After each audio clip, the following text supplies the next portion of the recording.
नमस्कार दोस्तों, स्वागत है आपका मिस्टर इंडियन टीचर पर। और आज हम आपके लिए लेकर आए हैं कक्षा 10 का चैप्टर 8 मैथ्स का, जिसका नाम है त्रिकोणमिति का परिचय। और दोस्तों, ये चैप्टर आप सभी को बहुत ही टफ लगता होगा, लेकिन हमारे इन लेक्चर्स के बाद आपको शायद यह टफ नहीं लगेगा। तो चलिए शुरू करते हैं त्रिकोणमिति। तो दोस्तों, सबसे पहले समझते हैं त्रिकोणमिति होती क्या है। तो त्रिकोणमिति जैसा कि नाम से ही साफ है कि तीन कोणों वाले किसी त्रिभुज से रिलेटेड जो मैथ्स है, जो हम त्रिभुज से और उसके कोणों से रिलेटेड जो पढ़ते हैं, वह त्रिकोणमिति कहलाती है। तो दोस्तों सबसे पहले हम पढ़ेंगे इसमें कि त्रिकोणमिति अनुपात कौन कौन से होते हैं और क्या क्या होते हैं। तो दोस्तों, आपने सुना तो पहले से ही होगा कि साइन थीटा, कोस थीटा, ये सभी त्रिकोणमिति अनुपात होते हैं। तो आज हम देखते हैं ये त्रिकोणमिति अनुपात क्या होते हैं, और इन्हें त्रिकोणमिति अनुपात किसी त्रिभुज दे रखा है, उसका एक कोण दे रखा है, तो उस कोण के रेस्पेक्ट में वह त्रिकोणमिति अनुपात हम कैसे निकालते हैं।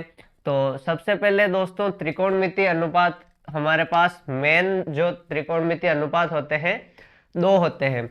उन दो त्रिकोणमिति अनुपातों से हम सारे त्रिकोणमिति अनुपात निकाल सकते हैं। तो सबसे पहले हम एक त्रिभुज लेंगे जिसका नाम है ए बी सी।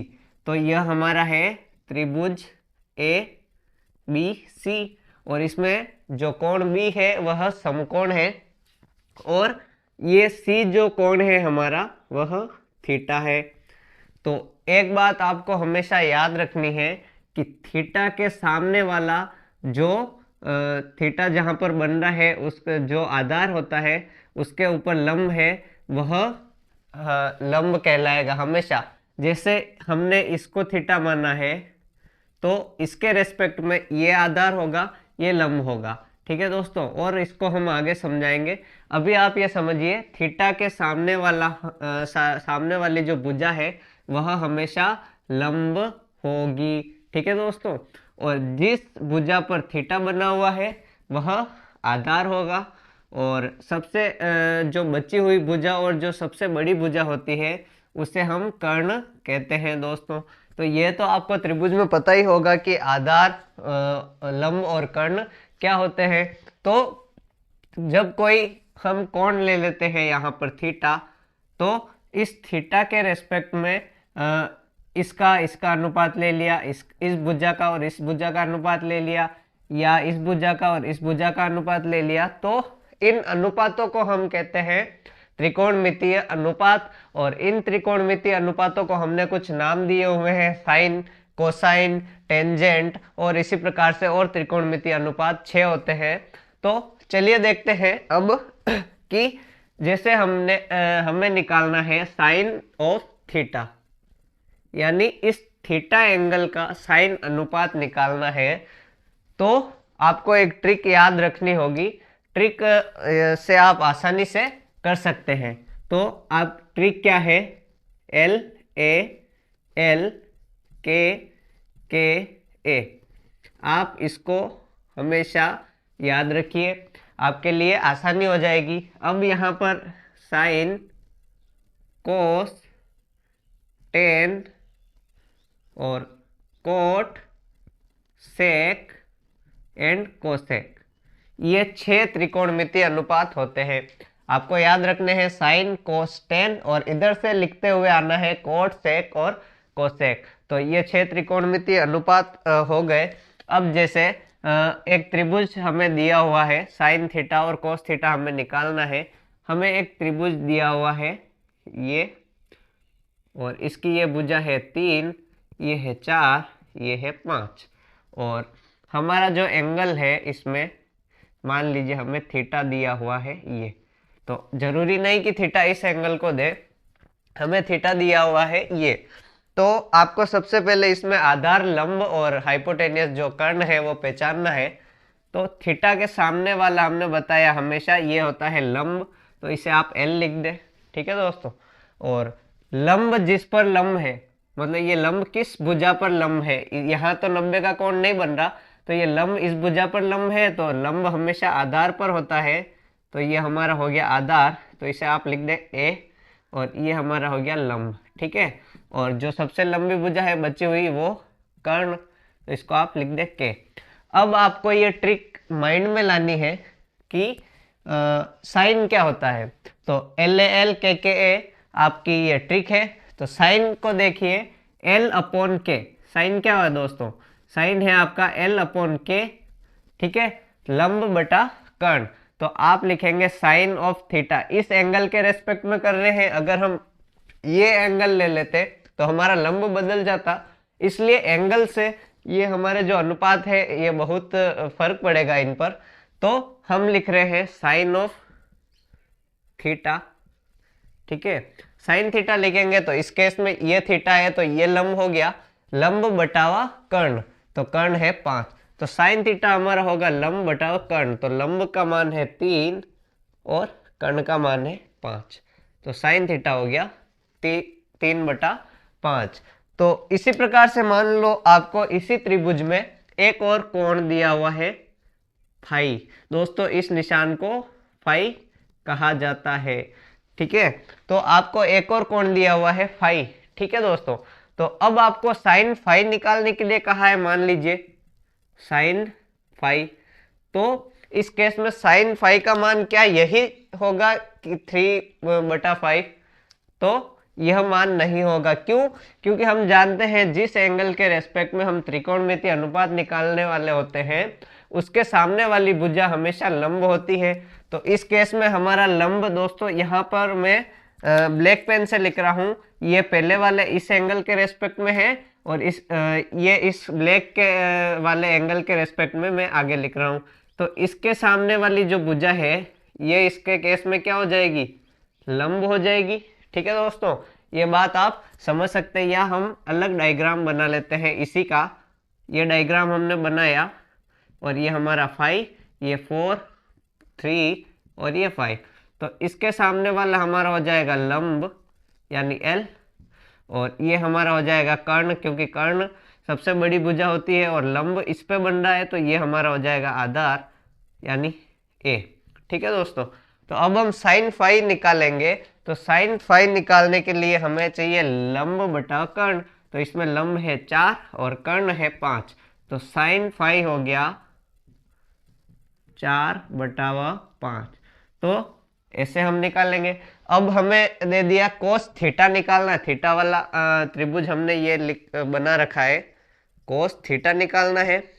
सॉरी दोस्तों, ये 5 बना दिया मैंने, कोस थीटा निकालना है। तो अब आप देखिए कोस क्या होता है, a बटा के, आधार बटावा कर्ण, ठीक है। तो इसमें थीटा के रेस्पेक्ट में हमने लंब आधार कर्ण ले रखे हैं, तो इस त्रिभुज को लेंगे। और थीटा आधार क्या है इसमें हमारा 4 और कर्ण क्या है 5, तो 4/5। तो इस प्रकार से हमें त्रिकोणमितीय अनुपात निकालने हैं। मान लीजिए हमें दे रखा है कोस फाई, तो फाई के लिए फाई के सामने लंब लेना है, ये वाला त्रिभुज लेंगे। तो आधार क्या है हमारा, आधार है 3 और कर्ण क्या है 5, तो 3/5 हमें मिल गया। तो इस प्रकार से हमें त्रिकोणमितीय अनुपात निकालने हैं। चलिए देखते हैं साइन और कोस के अलावा कुछ और त्रिकोणमितीय अनुपात है, उन्हें भी देख लेते हैं। चलिए दोस्तों देखते हैं टेन थीटा। मान लीजिए हमें ये त्रिभुज दे रखा है वही कि ये है 3, 4, ये 5 है और ये हमारा थीटा है। तो थीटा के सामने वाला लंब हो गया और ये हमारा हो गया आधार यानी A, और ये हमारा हो गया कर्ण यानी K। तो अब हमें इसमें टेन थीटा निकालना है। तो सबसे पहले टेन थीटा का फॉर्मूला, यहाँ पर टेन थीटा का अनुपात क्या होता है, लंब बटा आधार, ठीक है। ये आपको ट्रिक याद रखनी है, इससे आपके सारे त्रिकोणमितीय अनुपात निकल जाएंगे। तो टेन थीटा हमारा क्या हो गया, लंब बटा आधार। लंब क्या है इसमें 3 और आधार क्या है 4, तो 3/4 हमारा हो गया टेन थीटा। और इसके बाद हम देखेंगे टेन के बाद कोट थीटा। तो कोट थीटा क्या होता है हमारा, टेन थीटा का उल्टा। अब जो ये नीचे वाले हैं इनको इस तरीके से देखना है और ऊपर वाले हैं इनको इस तरीके से देखना है। तो नीचे वाला क्या हो जाएगा, आधार बटा लंब यानी टेन थीटा का रिवर्स। तो आधार क्या है हमारा इसमें 4 और लंब क्या है हमारा 3, तो 4/3 हो गया कोस थीटा, कोट थीटा। और अब हमारा बचा कोसेक थीटा। ठीक है, तो कोसेक थीटा क्या होगा दोस्तों हमारा? कोसेक थीटा होगा कर्ण बटा और लंब। नीचे से देखना है नीचे वालों को, तो कर्ण बटा कर्ण क्या है हमारा 5 और लंब क्या है 3। कोसेक थीटा 5/3 हो गया। अब सेक थीटा है जैसे हमारा सेक थीटा, तो सेक थीटा हमारा हो गया दोस्तों कर्ण बटा आधार। कोस का उल्टा होता है सेक थीटा इनवर्स। तो कर्ण बटा आधार, कर्ण क्या है 5 और आधार क्या है 4। तो ये हमारे दूसरे त्रिकोणमितीय अनुपात भी हो गए। तो अब आपको त्रिकोणमितीय अनुपातों में संबंध बता देते हैं कि साइन थीटा होता है, ठीक है, तो 1/sin थीटा जो होता है, मतलब साइन थीटा का उल्टा कर देंगे तो 1/sin थीटा होता है कोसेक थीटा। ठीक है दोस्तों, और 1/cos थीटा, cos थीटा का उल्टा होता है सेक थीटा। तो 1/cos थीटा बराबर सेक थीटा। यहाँ थीटा की जगह कोई एंगल का नाम दूसरा भी हो सकता है, इसमें आपको कंफ्यूज नहीं होना है। अब 1/tan थीटा क्या होता है दोस्तों, बताइए आप ट्रिक देखकर। 1/tan थीटा यानी tan थीटा का उल्टा कोट थीटा। ठीक है दोस्तों, यहां से भी आप देख सकते हैं tan थीटा क्या था 3/4 और कोट थीटा इसका इनवर्स हो गया 4/3। ठीक है, तो इस प्रकार से इनमें रिलेशन होता है। एक और रिलेशन आपको बता दें, आपको पता भी होगा, एक रिलेशन होता है हमारा tan थीटा क्या होता है sine theta upon cos theta बराबर tan थीटा। तो ये रिलेशन भी आपको याद रखना है। मान लीजिए आपको कभी दिया गया है कि साइन थीटा दिया गया है, त्रिभुज नहीं दिया हुआ पूरा कि साइन थीटा का मान दिया हुआ है, और आपको कह दे कि कोसेक थीटा निकालना है, तो आप उसको उल्टा करके इन्वर्स करके निकाल सकते हैं। आपको कोस थीटा दिया है, सेक थीटा निकालना है, इन्वर्स करके निकाल सकते हैं। आपको सेक थीटा दिया है, कोस थीटा निकालना है, तो सेक थीटा का उल्टा होगा वो कोस थीटा हो जाएगा, इससे आप निकाल सकते हैं। तो ये सब एक दूसरे के इन्वर्स होते हैं, और टेन थीटा निकालने के लिए sine theta upon cos theta आपको करना पड़ता है। तो इस प्रकार से हम त्रिकोणमितीय अनुपात निकालते हैं। चलिए देखते हैं कुछ एग्जाम्पल, उसके बाद हम अगले वीडियो में इसकी प्रश्नावली 8.1 को कवर करेंगे। तो दोस्तों चलिए एक एग्जाम्पल लेते हैं। आपकी बुक का एग्जाम्पल 3 है कि ABC एक त्रिभुज हमें दिया हुआ है और उसकी एंगल हमें दिया हुआ है, ये एंगल थीटा है, ये दिया हुआ है, और BC भुजा है 21 और AB भुजा है 29। ठीक है दोस्तों, तो ये भुजाओं के माप दिए हुए हैं और ये एंगल थीटा दिया हुआ है, और हमें ज्ञात करना है cos square theta plus sine square theta, और हमें ज्ञात करना है cos square theta minus sine square theta. तो दोस्तों स्क्वायर देखकर आप कंफ्यूज नहीं हो। स्क्वायर मतलब होता है जैसे कोस थीटा का मान है 3/4, तो कोस स्क्वायर थीटा का मान होगा 3/4 का स्क्वायर, बस इतना सा इसमें फर्क आएगा। तो चलिए शुरू करते हैं। तो हमारी ट्रिक है कोस थीटा का मान निकालेंगे सबसे पहले। तो कोस थीटा का मान निकालेंगे तो आप देखेंगे कोस थीटा का मान होता है हमारी ट्रिक से आधार बटा कर्ण। तो इसमें सबसे पहले लंब देखते हैं, थीटा के सामने वाला लंब, और लंब किस पे है आधार पे, तो ये आधार हो गया, ये कर्ण हो गया। ठीक है, तो कोस थीटा हमारा होता है आधार बटावा कर्ण। तो आधार हमारा है 21 और कर्ण हमारा है 29। तो ये तो हमारा आ गया कोस थीटा का मान। अब हमारा साइन थीटा क्या होता है, साइन थीटा, तो साइन थीटा निकालने के लिए हम क्या करेंगे दोस्तों, साइन थीटा हमारा ट्रिक में देखिए लंब बटावा कर्ण। ठीक है दोस्तों, तो लंब बटावा कर्ण हमारा है 29। तो अब आपको इनका स्क्वायर करके जोड़ना घटाना है। तो एक चीज आप देखेंगे इसमें लंब का मान हमें पता नहीं है, तो ये हमारी प्रॉब्लम आ गई कि लंब का मान हमें पता नहीं है। तो इस क्वेश्चन में करना ही बस यही है कि लंब का मान निकालना है, यहाँ रखना है, इनका स्क्वायर करना है और जोड़ना और घटाना है। तो लंब का मान आप कैसे निकालेंगे दोस्तों, आप दिमाग लगाइए। दोस्तों लंब का मान निकालने के लिए हम क्या करेंगे कि ये त्रिभुज है, इसकी दो भुजाओं के मान दिए हुए हैं और तीसरी हमें नहीं पता है, तो आप जानते हैं पाइथागोरस प्रमेय। तो पाइथागोरस प्रमेय का हम प्रयोग करेंगे बाय पीजीटी यानी पाइथागोरस थ्योरम।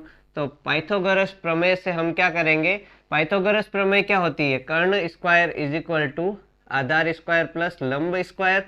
तो हमें लंब का मान निकालना है, तो कर्ण स्क्वायर माइनस आधार स्क्वायर इज इक्वल टू लंब स्क्वायर। तो लंब का मान होगा अंडर रूट ऑफ कर्ण स्क्वायर प्लस आधार स्क्वायर। तो ये बात आपको पता होनी चाहिए, पाइथागोरस प्रमेय आप जानते हैं। तो पाइथागोरस प्रमेय लगाएंगे हम, तो हमारा कर्ण क्या है, तो लंब हो जाएगा हमारा अंडर रूट ऑफ कर्ण का स्क्वायर, तो 29 का स्क्वायर, ठीक है, माइनस सॉरी प्लस आधार का स्क्वायर, सॉरी यहाँ माइनस था दोस्तों, इधर लेके आए माइनस था, तो ये माइनस माइनस आधार का स्क्वायर, तो आधार हमारा है 21, तो 21 का स्क्वायर। तो ये हमें हमारा लंब मिल जाएगा दोस्तों। तो 29 का स्क्वायर आप करेंगे तो 29 का, और इस पर आप सर्वसमीका लगा सकते हैं। सर्वसमीका लगाएंगे ए स्क्वायर माइनस बी स्क्वायर, तो ए plus B A minus B, तो 29 प्लस 21 और 29 माइनस 21। ये सर्वसमीका आपने लगा दी दोस्तों। सर्वसमीका लगाने के बाद आप क्या करेंगे कि इनको सॉल्व करेंगे, 29 प्लस 21 करेंगे और 29 माइनस 21 करेंगे, यहाँ 8 आएगा और यहाँ आपका बचेगा 50। तो L is equal to 8 into 50, तो ये हो गए 8 पच्चे 40, तो 400। तो 400 का रूट हमारा होता है 20, तो लंब हमें मिला 20। तो मेन प्रॉब्लम इसमें हमारी यही थी दोस्तों कि हमें लंब निकालना था। तो लंब का मान हमें कितना मिल गया दोस्तों, 20। इसको रेड से लिखते हैं, ये हमें पता नहीं था, हमने निकाला, तो लंब का मान हमें 20 मिल गया। अब हम हमारा त्रिकोणमितीय अनुपात आराम से निकाल सकते हैं। तो कोस थीटा हमारा हो गया 21/29, जो होता है आधार बटा कर्ण, तो आधार 21 और कर्ण 29, और साइन थीटा हमारा होता है लंब बटा कर्ण, तो लंब हमें पता नहीं था तो हमने निकाल दिया 20, तो साइन थीटा हो गया 20/29। अब हमारा क्वेश्चन आराम से हो जाएगा कि cos square theta plus sine square theta. तो पहले को हम सोल्व करेंगे, कोस स्क्वायर थीटा का मान रखेंगे, तो 21/29 का square plus sine square theta, तो 20/29 का स्क्वायर। ठीक है दोस्तों, ये हुआ। अब 29 का स्क्वायर हमारा आ जाएगा एलसीएम, इसी को यहाँ सॉल्व कर रहे हैं। आपको दिख नहीं रहा होगा, यहाँ करते हैं इसको, तो इसको आगे लिख रहा हूँ दोस्तों, 21/29 का स्क्वायर प्लस 20/29 का स्क्वायर। तो ये किया 21 का स्क्वायर प्लस 20 का स्क्वायर और नीचे 29 का स्क्वायर आपका आ जाएगा एलसीएम। तो इसको आप सॉल्व करेंगे, आपको cos square theta plus sine square theta पहले क्वेश्चन का आंसर मिल जाएगा, और दूसरा है cos square theta minus sine square theta, तो इसमें आप यहाँ पर माइनस कर देंगे तो इससे कोई फर्क नहीं पड़ेगा, बस यहाँ पर माइनस आ जाएगा, 21 का स्क्वायर माइनस 20 का स्क्वायर और यहाँ पर 29 का स्क्वायर। तो ये आपके दोनों क्वेश्चन के आंसर आ जाएंगे। इसमें आप a plus B A minus B की सर्वसमीका लगाएंगे, तो 21 माइनस 20 और 21 प्लस 20, ये करके 29 का स्क्वायर कर देंगे, तो आपको ये मिलेगा 41 और ये मिलेगा 1, तो 41/29 का स्क्वायर, ये आपको इस सेकंड वाले का मान मिलेगा, और इसको भी आप स्क्वायर रखे सॉल्व कर लीजिएगा। दोस्तों आपको एक बात और बता दूं कि आप इस पहले वाले को सॉल्व करेंगे तो आपको इसका आंसर मिलेगा 1, और ये आप खुद से सॉल्व कर कर देखें, इसका आंसर आपको आएगा 1, क्योंकि यह आ रहा है cos square theta plus sine square theta. और हम आगे पढ़ेंगे त्रिकोणमितीय सर्वसमीकाओं में पढ़ेंगे कि sine square theta plus cos square theta का मान हमेशा 1 होता है, चाहे कोई सा भी त्रिभुज हो। तो दोस्तों ये हम अगले वीडियो में पढ़ेंगे। तो इस प्रकार से हमें इन त्रिकोणमिति अनुपातों के प्रश्नों को सॉल्व करना है। और इससे आगे हम प्रश्नावली 8.1 का सॉल्यूशन लेकर आएंगे, जिसमें आपको complete step by step solution करवाएंगे। तो अगर यह वीडियो अच्छा लगा हो तो चैनल को सब्सक्राइब कर लें और इसे अधिक से अधिक अपने दोस्तों के साथ शेयर करें। धन्यवाद।